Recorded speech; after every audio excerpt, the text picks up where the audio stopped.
Hello everyone, कैसे सब लोग। स्वागत है आप सबका एक बार फिर से हमारे यूट्यूब चैनल लर्न विद हुकुम पटेल में। काउंसलिंग की जो रैंक है वो जारी कर दिया गया है और बहुत सारे कैंडिडेट्स में अभी ये क्वेश्चन है कि कितने रैंक तक बुलाया गया है, कितने अनुपात में बुलाया गया है।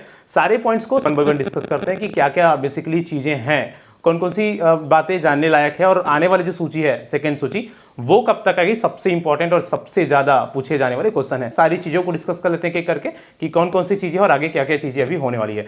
तो देखो, सबसे पहली बात तो एक बात आप लोगों को क्लियर करना चाहूंगा। बहुत सारे कैंडिडेट्स ने, बहुत सारे लोगों ने ये कमेंट पूछा है, बहुत सारे लोगों ने मैसेज या कॉल करके भी पूछा है कि भाई जितने पोस्ट थे उतने लोगों को नहीं बुलाया गया है। तो देखो, ये कंफ्यूजन दूर कर लीजिए आप, क्योंकि जितने पोस्ट थे ना, सिर्फ उतने लोगों को मतलब 1:1 में बुलाया गया है। इसमें किसी भी तरह का कोई डाउट वाली बात नहीं है।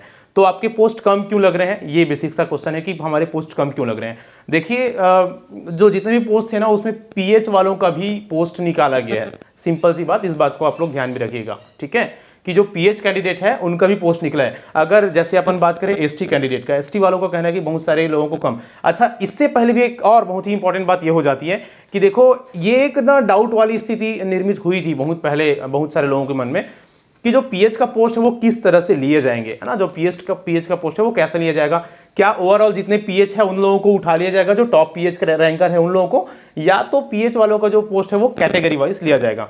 तो यहां पर सबसे प्रमुख जानने वाली बात यही है कि जो पीएच वालों का जो 7% रिजर्वेशन होता है ना, उसको ना कैटेगरी वाइज लिया गया है। जैसे एसटी का पोस्ट ज्यादा था तो पीएच में भी एसटी के लोगों को ज्यादा उठाया गया है 7%। मतलब जनरल की शीट से 7% लिया गया, ओबीसी के शीट से 7% लिया गया और एसटी और एससी के कैटेगरी के जो पोस्ट थे ना, वहां से भी 7% का जो रिजर्वेशन है वो लिया गया है। और यही कारण है कि आपको ना आपके जो पोस्ट है वो कम लग रहे हैं, या जितना पोस्ट आपका दिख रहा था ना, जितना पद, उससे कम लोग आपको लग रहे हैं नॉर्मल या जो मुक्त के पोस्ट है उसमें, ठीक है। तो यहां पर ना कंफ्यूजन वाली बात नहीं है। जो भी कंफ्यूजन है वो यहीं पर दूर हो जाता है कि जो पीएच के जो पोस्ट थे, जो पीएच के जो कैंडिडेट थे, उनका जो पोस्ट है वो यहां पर निकाला गया है। इस कारण से आपके पोस्ट हो रहे हैं कम, या आपके पोस्ट आपको लग रहे हैं कम, ठीक है। चलो, तो अभी पीएच वालों का भी अलग से कैटेगरी वाइज डिवाइड करके बता दिया गया है कि कितने रैंक तक कितने लोगों का सिलेक्शन काउंसलिंग के लिए हुआ है। अब यहाँ पर जो अलग अलग टाइप के पीएच होते हैं, आप सबको पता है, विजुअल इंपेयरमेंट वाला पीएच हो गया, है ना, फिजिकल जो आर्थो वाले पीएच हो गए, और जो ईयर से वाले पीएच हो गए, ठीक है। तो उन सबका अलग अलग ना रैंक दिखाया गया है कि कितने कितने रैंक तक सिलेक्शन हुआ है।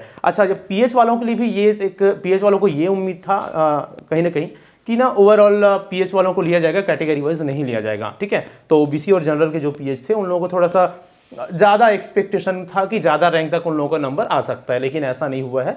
कैटेगरी वाइज लिया गया है तो एसटी में ही ज़्यादा पीएच लोगों का सिलेक्शन होगा। फिर यहाँ पर एसटी का भी, जैसे कि आप रैंक देखे होंगे, एसटी वालों का रैंक ज़्यादा है, ठीक है, और ओबीसी और जनरल का जो रैंक है वो है कम। तो यही हो गया कि जो एक्सपेक्टेशन था, है ना, आप लोगों को पता होगा कि एक कट ऑफ अनुमान बनाए थे हम 1:1 की स्थिति में, जस्ट आपके रिजल्ट के आते ही।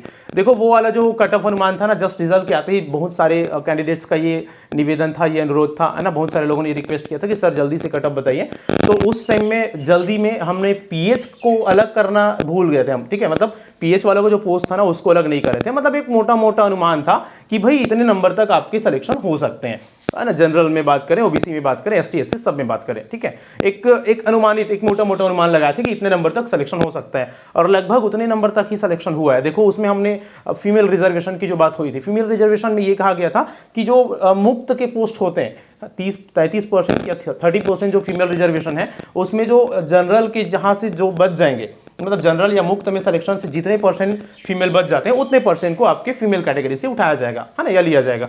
तो वैसे ही हुआ है, जो फीमेल कम पड़े हैं उन फीमेल को लिया गया है। इस कारण से फीमेल का थोड़ा सा रैंक ज़्यादा है। और हमने, आप लोगों को पता होगा, अगर आपने वो वीडियो देखा होगा, तो ये बताया था कि फीमेल का जो एक्स्ट्रा जितने भी बचेंगे उतने नीचे जाएंगे।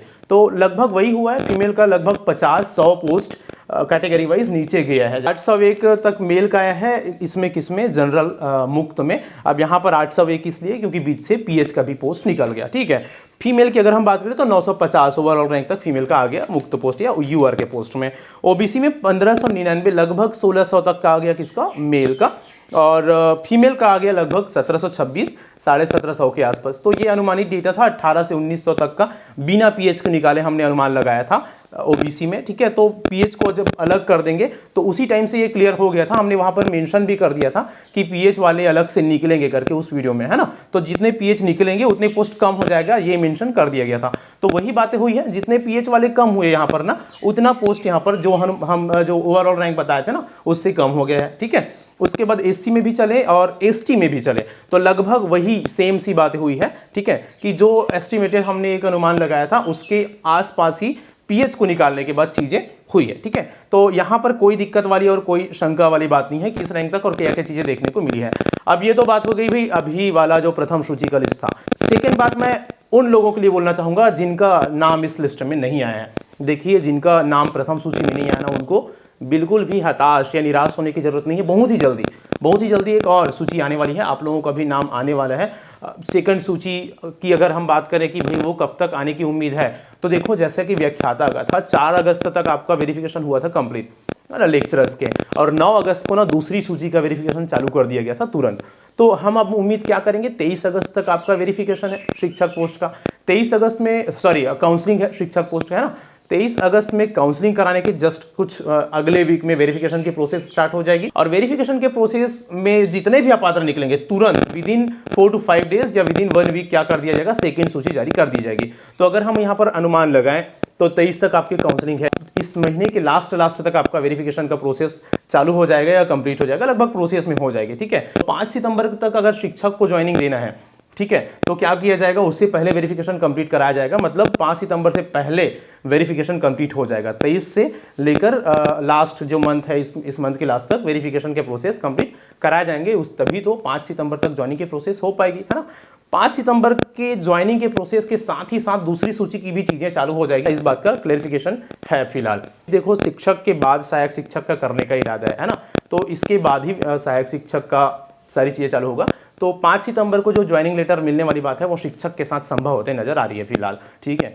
उसके बाद तुरंत सहायक शिक्षक का भी उसके आसपास स्टार्ट हो जाएगा। मतलब कुल मिलाकर हम ओवरऑल देखें ना, तो सहायक शिक्षक की जो पहली सूची है और जो उनकी ज्वाइनिंग है वो सितंबर के मंथ में, सितंबर लास्ट तक के कंप्लीट हो जाएगा। देखो 1 हफ्ता उसके जैसे कि इसमें दिया गया है काउंसलिंग के लिए दिया जाएगा, 1 वीक उनके वेरिफिकेशन में लगेंगे लगभग, तो 15 दिन उसमें निकल जाएगा।